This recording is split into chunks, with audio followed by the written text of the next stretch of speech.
خلیفہ برحق کے خلاف. تو بغاوت صرف اہل نہروان اور خوارج نے تو نہیں کی، اہل صفین نے بھی بغاوت کی، اہل جمل نے بھی بغاوت کی. تو اسی کیٹیگری میں رکھا ہے. اور آپ کو مزے کی بات بتاؤں، سنن نسائی الکبریٰ کے اندر حدیث موجود ہے، المستدرک للحاکم کے اندر موجود ہے، مسند امام احمد میں موجود ہے کہ اللہ کے محبوب صلی اللہ علیہ وآلہ وسلم ایک دفعہ اپنی زوجہ محترمہ کے گھر سے نکلے اور آپ کی جوتی راستے میں ٹوٹ گئی. تو آپ نے وہ اپنی جوتی اتار کے مولا علی کو دی گانٹھنے کے لیے.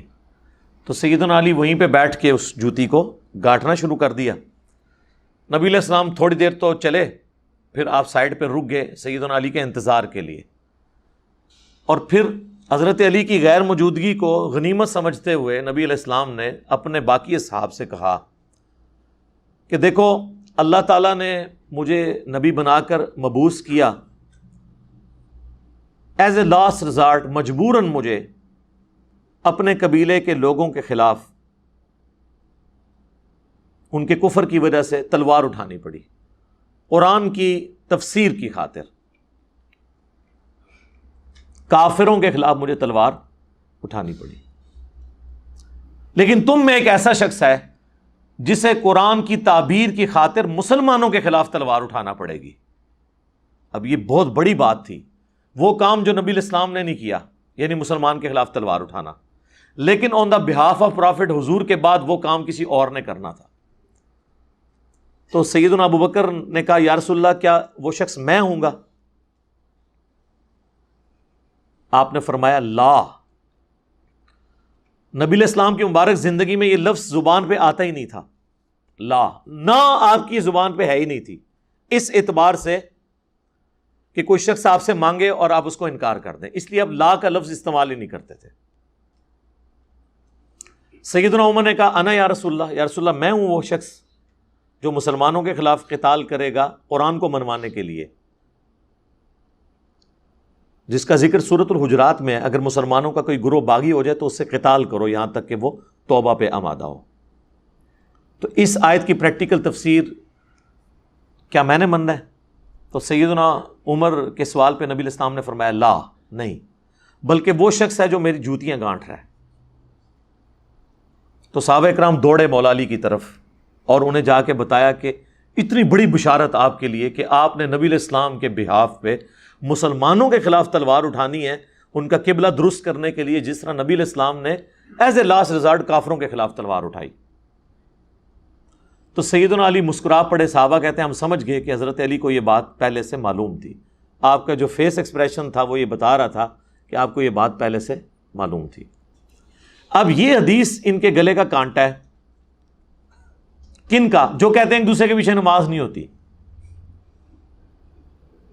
کیونکہ جب ہم کہتے ہیں نا خوارج کی بات کرتے ہیں نا ان سے، تو کہتے ہیں نہیں خوارج تو کافر ہیں، ان کی مثالیں نہ آپ دیں، ان کو تو کہتے ہی خارجی ہیں. لیکن جب یہ حدیث آتی ہے اور ہم کہتے ہیں یہ سیدنا علی نے کن مسلمانوں کے خلاف تلوار اٹھائی؟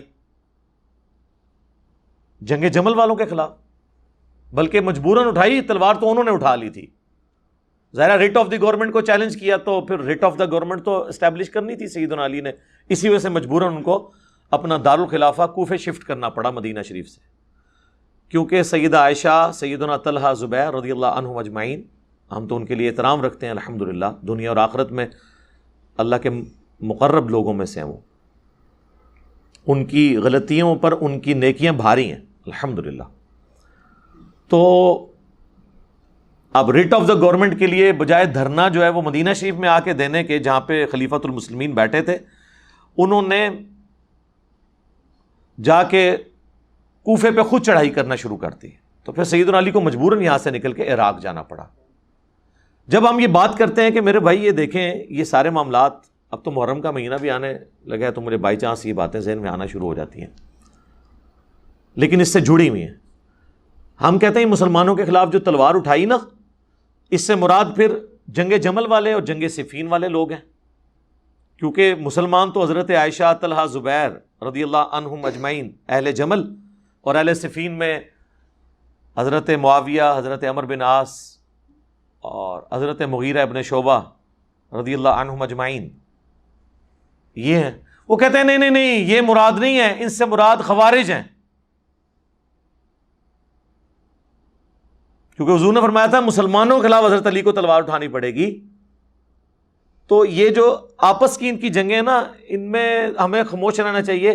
یہ حضرت علی نے ان کے خلاف جو تلوار اٹھائی نا، اس مسئلے کو ڈسکس نہ کریں۔ یہ جو حضور نے کہا تھا نا کہ نبی علیہ السلام کی ڈیوٹی پوری کریں گے حضرت علی، اب یہاں ماننا پڑ جائے کہ حضرت علی نے جنگ صفین اور جمل رسول اللہ کی ڈیوٹی پوری کی ہے، تو پھر ان کی پوری ناسبیت دھڑام سے نیچے آ جاتی ہے۔ تو پھر وہاں کہتے ہیں نہیں نہیں، یہ جو کہا گیا نا مسلمانوں کے خلاف تلوار اٹھانی پڑے گی، اس سے مراد خارجی ہیں۔ تو سر پھر خوارج کو آپ نے مسلمان مان لیا۔ اگر خارجی مسلمان ہے تو بریلوی دیوبندی اہل حدیث شیعہ کیوں نہیں مسلمان؟ حالانکہ خارجی جو ہیں وہ صحابہ کو کافر کہتے تھے۔ تو آج اگر کوئی کہتا ہے جی فلاں کافر فلاں کافر، اس کی بنیاد پہ آپ اسے کافر نہیں کہیں گے، لیکن اس کی اصلاح ضرور کریں گے کہ اس کی وجہ سے کفر دون الکفر تو ہو جائے گا نا، یعنی کفر لوٹ آتا ہے جو بندہ ناحق کسی کو کافر کہتا ہے، لیکن اس کے پیچھے بھی پھر پوری وہ ایک شرائط ہے، ایک معاملہ لاتا ہے۔ تو میں نے آپ کو بتایا کہ صحابہ کرام میں اتنی ٹالرنس تھی۔ سیدنا عثمان کو دیکھیں، صحیح بخاری میں اوپر تلے 2 حدیث ہیں 694 اور 695، اس پہ